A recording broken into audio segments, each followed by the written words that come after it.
Hello, Meoni here, and welcome to my Letter from a Producer Live Part 52 summary, taking place on the 15th of June 2019, just after the E3 conference for this year. This live letter focuses primarily on Shadowbringers features and upcoming content. The first thing Naoki Yoshida showed us was the Titania fight. To do this, he teleported to the trial's location off of camera as to not spoil it for us. The arena itself was talked about here, with this wonderful bright and colourful hall in display, of which Titania stood in the centre. I can't actually share with you here the music due to copyright concerns, but it reminded me of a corrupted Sugar Plum Fairy type song, with pixie-like vocals, which really added quite a bit to this fight in my opinion. Using invincibility developer tools, Yoshi pulled the boss to show a sneak peek at the fight and some of its mechanics. We saw a ton of ads spawn at one point when markers were not stood in, and his character was defeated shortly after, so we didn't really get too much from this. Very little was shown here, but they did say that the clear rate at the E3 Convention Center this week was around 20 to 30%. Anyway, the next part of the show took up the majority of the first half of this live letter, and it primarily focused on the trust system. Firstly, they recapped what the trusts are and how they work with a live demonstration inside of a dungeon. We talked about this on the channel previously, but essentially Yoshi told us how this will be usable in the main storyline dungeons exclusively, allowing you to take available plot NPCs with you inside that dungeon. The system itself is available under the Duties menu and then the Trust option, where you will get to decide who comes with you from the available NPCs on a list. For that specific dungeon, what role you wish to play yourself, and who you want to accompany you. Depending on your current progress through the main storyline will depend on what NPCs are available. It was a pretty good run through, but nothing we haven't already seen before from the media tour videos. Next up, they talked about the crafting and gathering adjustments.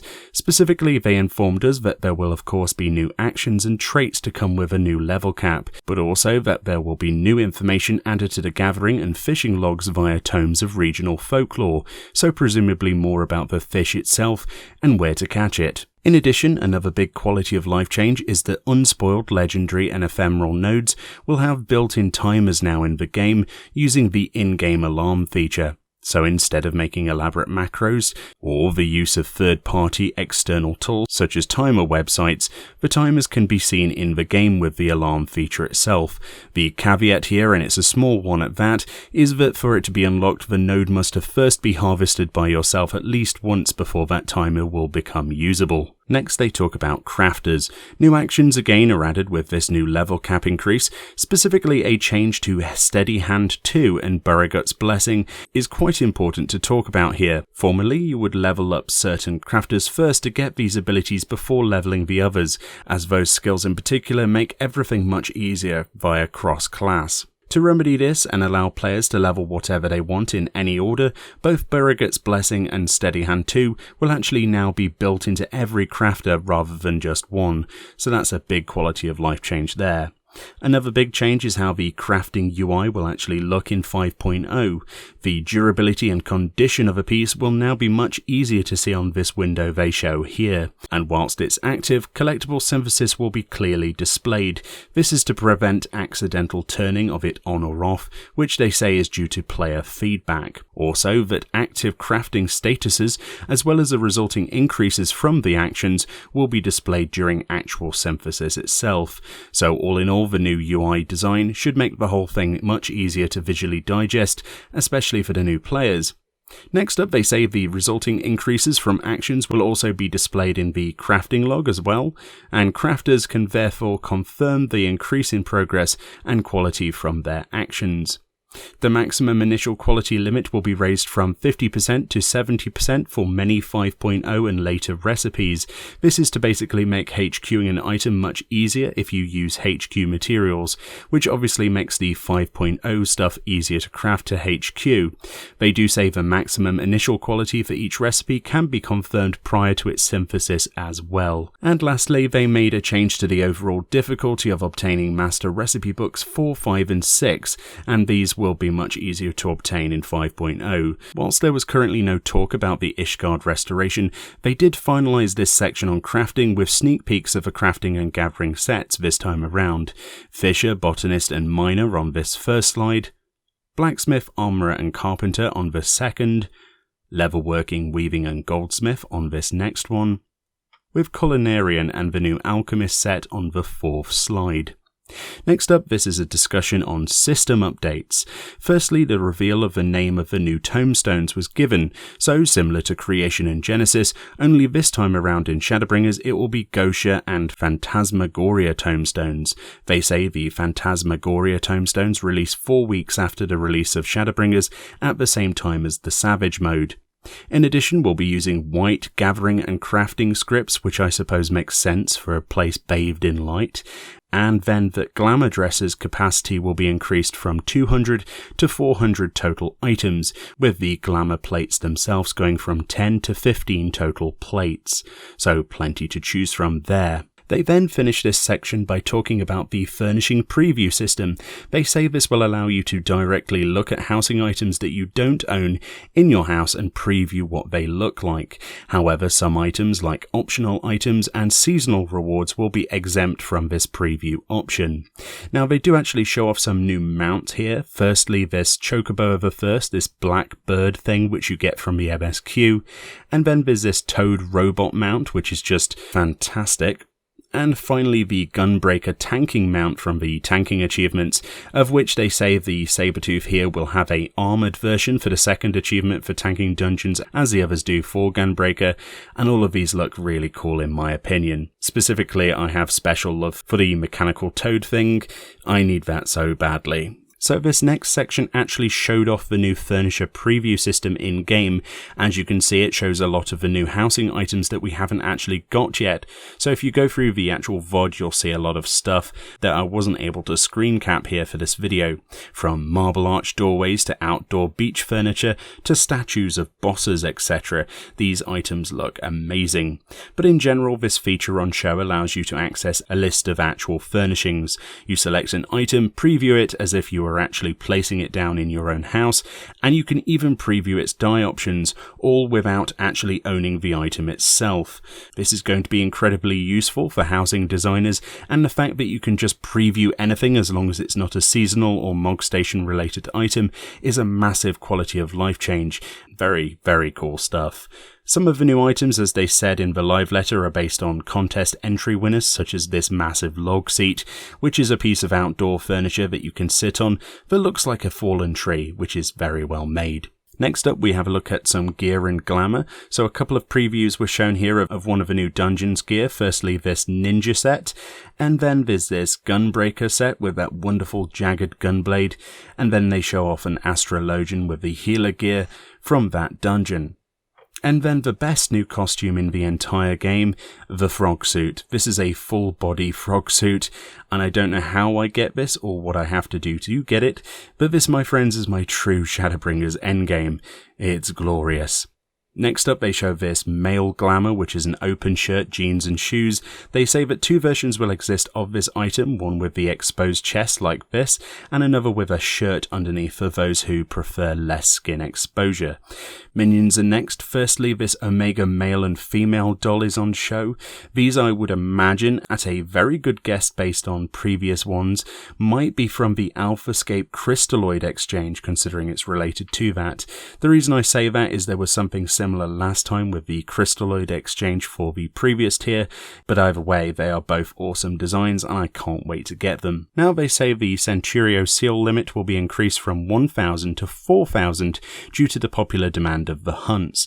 In particular, when in possession of the requisite bill, the direction and status of a B rank will now be displayed when nearby, similar to the hot and cold minigame with text hints on screen for direction, which is a huge quality of life change for sure. Apparently, when an S rank will actually spawn in a region, a new message is displayed on screen that says, "You sense the presence of a powerful mark." So yeah, they seem to be focusing on making hunts much more accessible, which is a good thing considering how many people love the hunt system. Especially with World Visit currently, it's seen a massive spike in activity of late. The next slide tells us that the retainer window UI, as you're used to, has had a major overhaul. Now more information is shown on the retainer's UI, such as their level in a job or class, their gills stored, and what items they have currently for sale, and what the situation of their venture is. In addition, there's also a list of your total ventures in the top right, and how long and where your retainer currently is. Another quality of life change listed here is with materia melding requests with players. So they describe this as making melding requests faster in succession. So if my friend wants me to pentameld his gear, usually he requests a meld and we have to keep entering and exiting menus to keep melding. Now in Shadowbringers we'll have the ability to keep melding one after the other without exiting this menu, which is just awesome.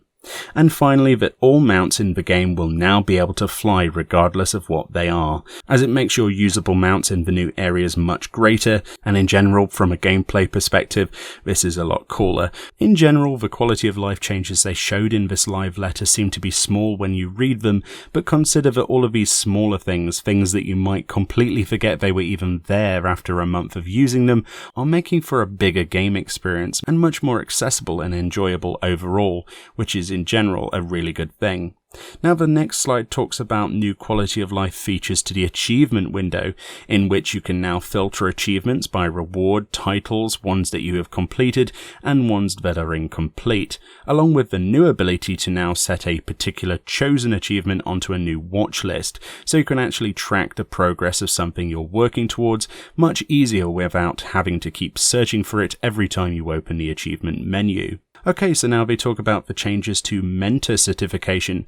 Basically, as usual with an expansion, they're updating the requirements for you to actually be a mentor. Anyone prior to the Shadowbringers release with a mentor crown won't be affected and shall still be a mentor until patch 5.1, where they will need to have completed the 5.0 up-to-date requirements, whereas new players who haven't received a mentor status before Shadowbringers launch will have the following requirements to become a mentor. For PvE mentorship, you must have completed the level 80 tank, healer and DPS quests. You also need to complete dungeons, raids or trials a combined 1,000 times, and you must have at least 300 player commendations, so that's not really too difficult then. As for trade mentors, you need to be level 80 in any Disciple of the Hand class, as well as any Disciple of the Land class. You also need to have simped at least 100 collectibles, and have gathered or caught with fishing at least 300 collectibles as well, so that's pretty standard stuff. And next up, and pretty much finally the major big thing from this live letter, was a very, very small peek at the new Eden raid. Specifically, they show in this video a barren white landscape, and they talk about bringing life back to this area which is devoid of life. As they pan around, you can actually see Eden itself in the background there, which if you played Final Fantasy VIII, you will know exactly what you're looking at here. They say they wanted to show more, but they didn't have something with spoilers cut out ready in time, and in general it's going to be much more exciting to experience this firsthand. One of the last parts of this live letter talked about key NPC characters in the Shadowbringers story and sort of motivations behind their change of class. This actually includes the Scions in the Shadowbringers forms and some backstory. The first one is on Thancred Waters, which reads, Thancred is an Archon in the Scions of the Seventh Dawn, who specialised in survival and subterfuge. Espionage missions have taken him deep within Garlean territory, where he acquired the techniques of the Gunbreaker, skills he will be forced to perfect if he means to protect those he holds dear. Next, a piece on Y'shtola Rule. Her penchant for pragmatism is matched only by her thirst for knowledge. Though she is renowned for her consummate mastery of white magic, she now turns to the dark arts that she might better contend with the challenges that lie ahead. There's then a section on Urianger Orga-ite, an Elezen student of prophecy known for his cryptic utterances. Urianger is considered one of the Scion's most erudite Archons. In the face of a new threat and a precarious future, he has turned to the ancient Sharlayan art of astrology to divine a path forward. There's a section on Alphino, which says, a member of the Scions of the Seventh Dawn. Alphino was the youngest individual in history to be accepted into the Studium, Sharlayan's premier academic institution. Leaving his homeland with grand dreams of delivering the world from destruction, he has suffered many a humbling experience throughout his journey. But bolstered by comrades old and new, he forges on towards his life's goal. A section here on Alice says, a woman of action whose dynamic approach is in stark contrast to that of her more diplomatic twin brother Alphino. Inspired by those she has lost in her many travels, she strives to better herself for the sake of those she can yet save. And then there's a section on the new Minfilia model. Although this young woman has both the name and piercing blue eyes of the Scion's erstwhile antecedent, the nature of their connection is not entirely clear. What does this Minfilia want to achieve? What hopes are caught within the tangled skein of her destiny? We have a section on Solus Sos Galvus, which reads, the founder of the Gallian Empire, for whom even death presents no obstacle. For centuries he has worked from the shadows, sowing the seeds of war in order to trigger calamities and thereby rejoin the worlds that were once divided. With Novrant on the brink of lucent oblivion, to what end has he chosen to take centre stage? And then finally, for these write-ups, as we see, is the Crystal Exarch. De facto leader of the people of the Crystarium, the Crystal Exarch gained his title as much for his position as for the crystalline transformation, steadily consuming the flesh of his body. This enigmatic figure promises to play a prominent part in the Warrior of Light's future endeavours. And then we get to see Valkyrie, the leader of Ulmar, and this mysterious figure Ranjit, whom if you look closely at that model up close, he seems to be wearing metal similar to Solus's model. Is this a stolen skin and another disguise? Who knows at this point? Then we actually see two leaders of the allies that we get to work with apparently on the first, Lina of the Viera and Theo Ul of the Pixies, which is just adorable. I want one of those as a minion. This next slide shows the heroes of the first. They say the original Warriors of Darkness that came to our world will feature prominently in this storyline, so hopefully we get to hang out with those again. That would be really cool. And that pretty much wraps up the live letter part 52. The next slides actually show the upcoming schedule, which includes the release on July the 2nd, early access is on June the 28th, the Eden patch is on 5.01, which releases on July the 16th, and then patch 5.05 releases on July the 30th, which has Eden Savage, the new hard-to-get Tomestones of Phantasmagoria, and the new Dungeons of the Lie Gaia, where Yoshi briefly describes them to be a small-scale treasure map dungeon system that they didn't unfortunately have time to show this time around, and they plan to talk about in the future. The next slide here shows the two new European servers that are being added to the game. Firstly, Chaos Data Center will get the Spriggan server, and the Light Data Center will get Twintania. Those are being added on Tuesday, June the 18th, 2019, next week. And then at the end, they obviously show the usual merchandise section, which we won't go into. In general, the live letter was slightly underwhelming for me personally in its first half. The trust system took up a lot of the broadcast time, and we had seen much of that already. However, part 2 shared a lot of new information and was full of quality of life features that make me very happy in particular. Either way, hopefully you enjoyed this video and it was as concise as I possibly could. Thank you all kindly for watching, and I'll see you all next time.